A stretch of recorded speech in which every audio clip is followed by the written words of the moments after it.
Putting together a massive live stream or a deeply valuable webinar is such a huge grind, isn't it? You spend ages planning out all the core content, practicing your delivery, and then hyping everyone up to show up live. Then for what feels like an eternity, you're dropping serious value bombs for 30, 45, or sometimes even 90 minutes straight. But then the session mercifully ends, and you're just left with this enormous long recording sitting idly in your cloud drive. You know there are 20, 30, maybe even 50 minutes of pure gold buried in there, yet not nearly as many people attended live as you had sincerely hoped for. So the crucial question becomes, what do you actually do with all that meticulously prepared footage now that the live event is over? First off, let's address the single biggest mistake I constantly see businesses and creators unfortunately making with their recordings. And trust me, I was absolutely guilty of the same bad habit myself back when I was just starting out, so please hear me on this one. That mistake is simply uploading the entire, raw, unedited webinar recording straight onto YouTube and confidently calling it a successful day. Please, for the love of your engagement metrics, do not make that mistake because YouTube is fundamentally a search-first discovery platform. Most people landing on your video are looking for immediate, concise answers, perhaps a quick tutorial, or maybe just a fast take on a specific topic. They definitely aren't there to watch you waste 5 minutes chatting casually or fumbling awkwardly with your microphone setup while the audience slowly trickles in. Those sluggish introductory segments are absolute killers for viewer retention right out of the gate, causing people to bounce immediately. So, the absolute first, non-negotiable step when repurposing any live event footage is to sit down and ruthlessly trim all the unnecessary fluff out. This means meticulously excising those long, rambling intros, any truly awkward silences, the mandatory housekeeping announcements, and those infamous "can everyone hear me okay" checks. Your primary objective here is to completely eliminate every single second of dead air so the content feels purposeful and professionally polished from the first second.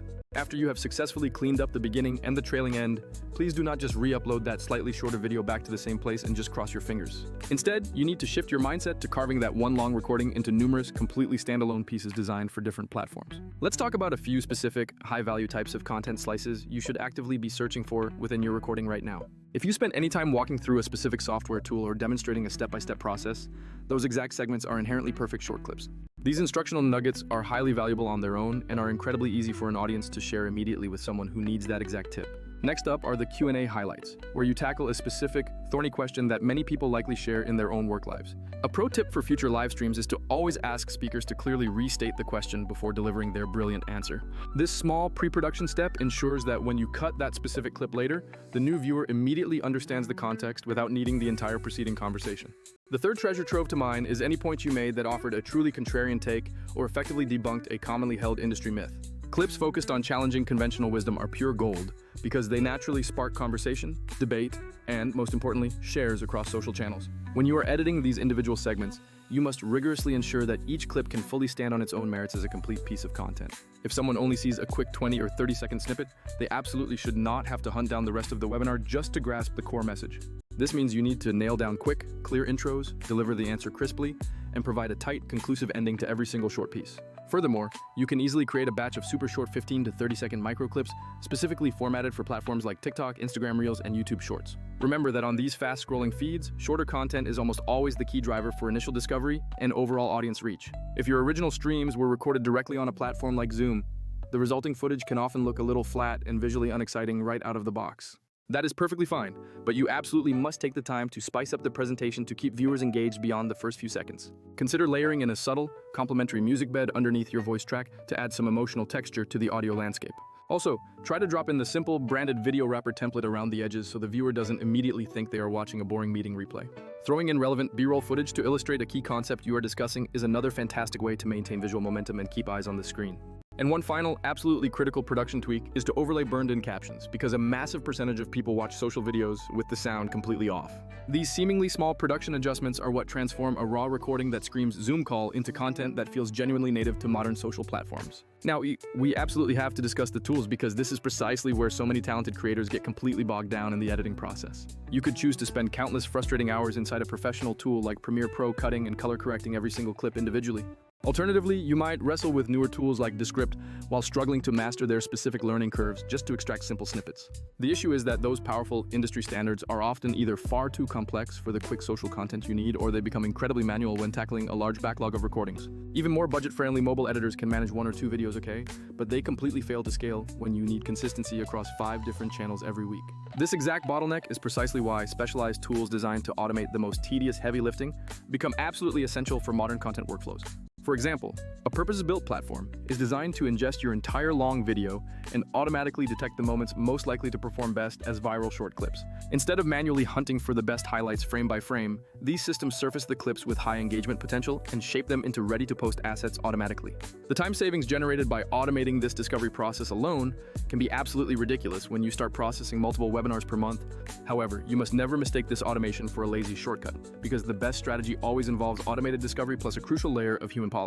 Utilize the software to find the raw clips, and then you add the final personality touches like a custom wrapper, sharp captions, or that extra pinch of illustrative B-roll. The actual sweet spot for content marketers today is finding the perfect blend of speed in production paired with small edits that maximize viewer retention. Moving on to the next major creator pain point, keeping your output consistent by maintaining a reliable daily or weekly posting schedule. You can generate 10 fantastic clips in a single afternoon, but without a dependable rhythm, building real audience momentum becomes incredibly difficult to achieve. Manually setting up the publishing queue across Instagram, TikTok, and YouTube separately is time-consuming and, frankly, incredibly easy to mess up the timing. This is where an integrated auto-scheduling feature really proves its worth by taking the manual load off your plate entirely. With the correct setup in place, you simply tell the system your desired frequency, and it handles the publishing across all channels without any further intervention from you. That means goodbye to those stressful content spreadsheets and definitely no more missing out on key promotional slots because you forgot to hit publish. Once you've created a sizable library of repurposed clips, you need a centralized way to keep track of everything, which naturally leads us to content calendars. Being able to see what content is queued up, what is currently live, and what still needs revision all within a single visual dashboard is an absolute lifesaver. This unified view allows you to strategically plan thematic weeks, reuse your best performing clips at the perfect time, and quickly swap out anything that isn't resonating. Tools that successfully combine clip editing, cross-platform scheduling, and calendar management significantly reduce friction and keep entire teams perfectly aligned. Now, for full transparency, we need to acknowledge that not every single software solution out there is going to be absolutely perfect for your specific needs. Some platforms will charge you a hefty premium specifically for those powerful auto-editing features, and their algorithmic suggestions can sometimes still be hit or miss. Other tools might offer amazing editing flexibility, but then completely lack the crucial cross-platform scheduling capability you desperately require. Conversely, some will auto-create the clips, but offer you absolutely no intuitive, easy way to manage, modify, or approve them before they go live. That's why, when you are comparing potential options, you must evaluate the entire content stack: discovery, editing finesse, scheduling power, and calendar oversight. For instance, while Descript is fantastic for quick edits driven by transcription accuracy, it still demands significant manual formatting for social native dimensions and pacing. A tool like Premiere Pro offers unmatched granular creative flexibility, but it's undeniably overkill and too slow for efficiently repurposing high volumes of short-form video. Native platform schedulers might be free to use, but they offer zero organized structure for splicing footage together or easily reusing assets across different accounts. A platform like Vizard aims to sit right in that perfect middle ground, finding those viral-worthy, high-energy moments, helping you shape them fast, and then scheduling them so you publish consistently without reinventing the entire system weekly. Let's quickly go over a few actionable tips you can implement right away after finishing this video to see immediate process improvements. Tip number 1. Always enforce the rule that speakers must restate any audience question before answering, as this makes post-production 10 times easier later on. Tip number 2. While you are live, mark the exact timestamps of any great demo, hot take, or funny tangent, saving you hours during batch editing sessions. Tip number 3, bundle your content creation immediately after a webinar, block off 2 hours, and chop out 6 to 10 short clips. Don't wait a month because momentum is everything. Tip number 4 is simply to always use those strong wrappers and clear captions because the final frame must look intentionally designed for social, not like a hastily repurposed meeting file. Finally, never lose sight of your overall distribution strategy, because one webinar can easily spin out into a long YouTube video, several recap videos, and dozens of tiny social clips. You need to cross-promote everything. Use a short clip on your feed with a call to action to watch the full recap on YouTube, or tease a major takeaway linking to a resource page.